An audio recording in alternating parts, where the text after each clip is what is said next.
Se você for como a maioria das pessoas, provavelmente sente uma distância entre quem é e quem almeja se tornar. Há pequenas coisas que você acredita que deveria fazer e grandes objetivos que gostaria de conquistar, como praticar exercícios regularmente, manter uma alimentação equilibrada, aprender um novo idioma, escrever um livro, ler mais ou simplesmente realizar atividades que aprecia em vez de passar horas nas redes sociais. Às vezes parece que, para alcançar suas metas, você precisa se transformar em outra versão de si mesmo. Alguém mais constante, dedicado, disciplinado e com força de vontade. Talvez você já tenha se esforçado ao máximo para ser assim. E deu certo, por algum tempo, até que voltou aos antigos costumes. No fim, parece que você sempre tropeça no mesmo ponto. A cada tentativa mal-sucedida, cresce a frustração e a irritação consigo mesmo. Se você acredita na ideia de que o sucesso é fruto do esforço, acaba se culpando quando não o alcança, como se o fracasso fosse totalmente responsabilidade sua. Mas mudar é realmente um desafio. E como ocorre com quase tudo na vida, compreender o motivo torna o processo muito mais simples.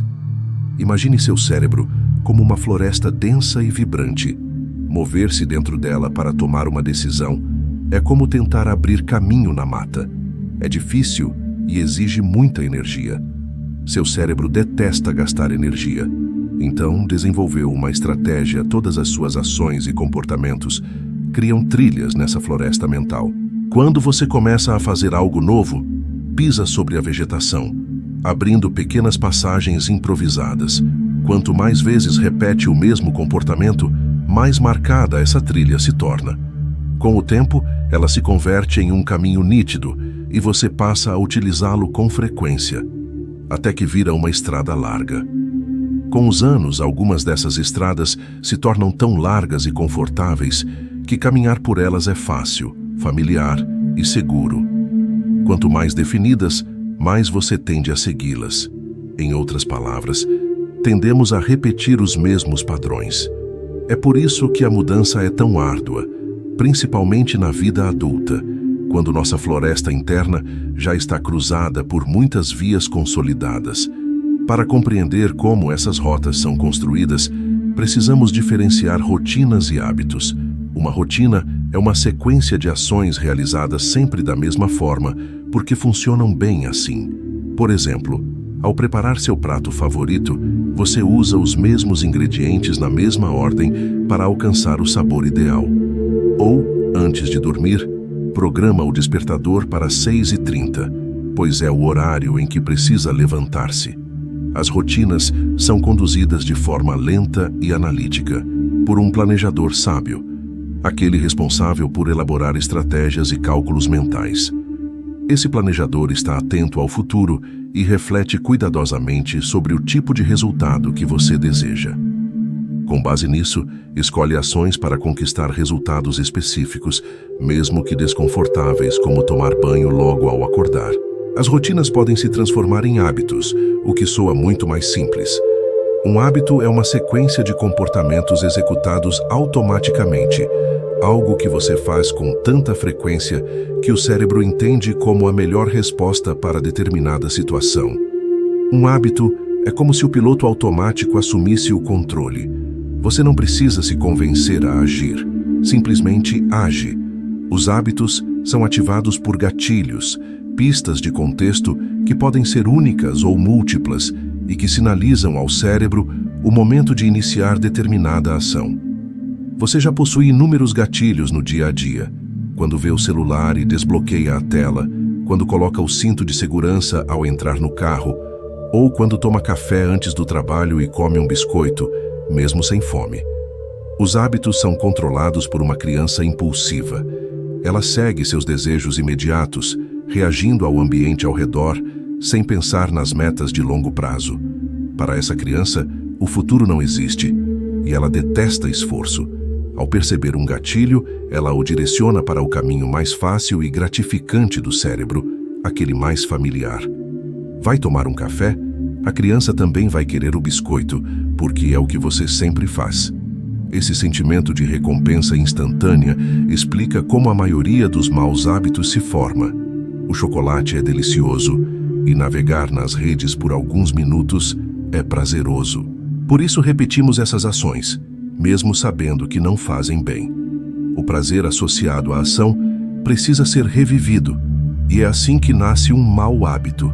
Apesar de parecer um mecanismo de autossabotagem, essa criança é tão essencial quanto o planejador sábio. Na verdade, eles trabalham juntos. Você precisa do planejador para refletir, fazer contas ou declarar seus impostos. Mas deixá-lo fazer tudo seria exaustivo. Permitir que a criança responsável pelos hábitos cuide das tarefas repetitivas ajuda o cérebro a economizar energia para desafios mais complexos. Portanto, para mudar e inserir novos comportamentos na sua vida, use esses mesmos mecanismos a seu favor. Concentre-se em pequenas transformações, não em revoluções. Melhorar um pouco é infinitamente melhor do que mirar alto e não conseguir mudar nada. Pequenas alterações podem gerar grandes resultados com o tempo. Como criar um hábito? Para tornar a mudança mais acessível, depender apenas da força de vontade pode não ser o melhor caminho. Em vez disso, que tal convencer o seu cérebro de que será simples, criando novas rotinas e transformando-as em hábitos? Você permite que o planejador sábio abra a primeira trilha e depois deixa a criança repetir o trajeto até que ele se torne natural. Digamos que você queira se exercitar para ter mais saúde. O primeiro passo é dividir o grande objetivo em ações pequenas e específicas, de modo que sejam fáceis de executar, simples o bastante para não exigir muito pensamento.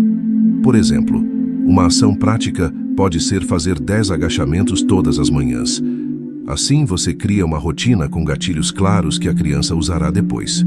Um gatilho é apenas um sinal associado à ação. Pode ser ver uma roupa de ginástica, um horário fixo ou um local específico, ou todos combinados.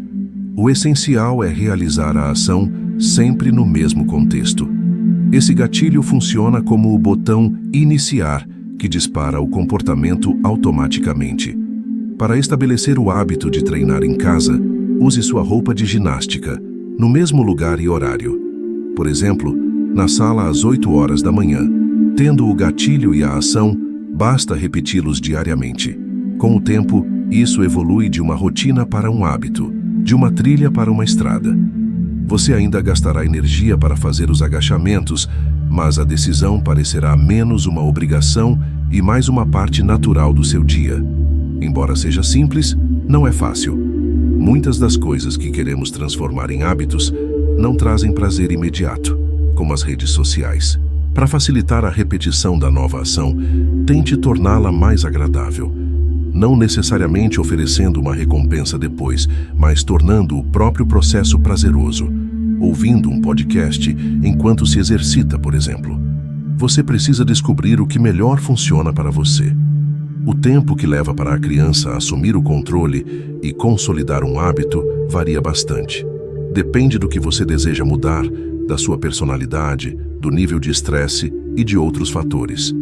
Em média, o tempo varia entre 15 e 250 dias, até que um novo hábito seja disparado automaticamente pelo gatilho. Começar é a parte mais simples, especialmente nas primeiras semanas. Persistir é o desafio. Mas fica mais fácil conforme você avança.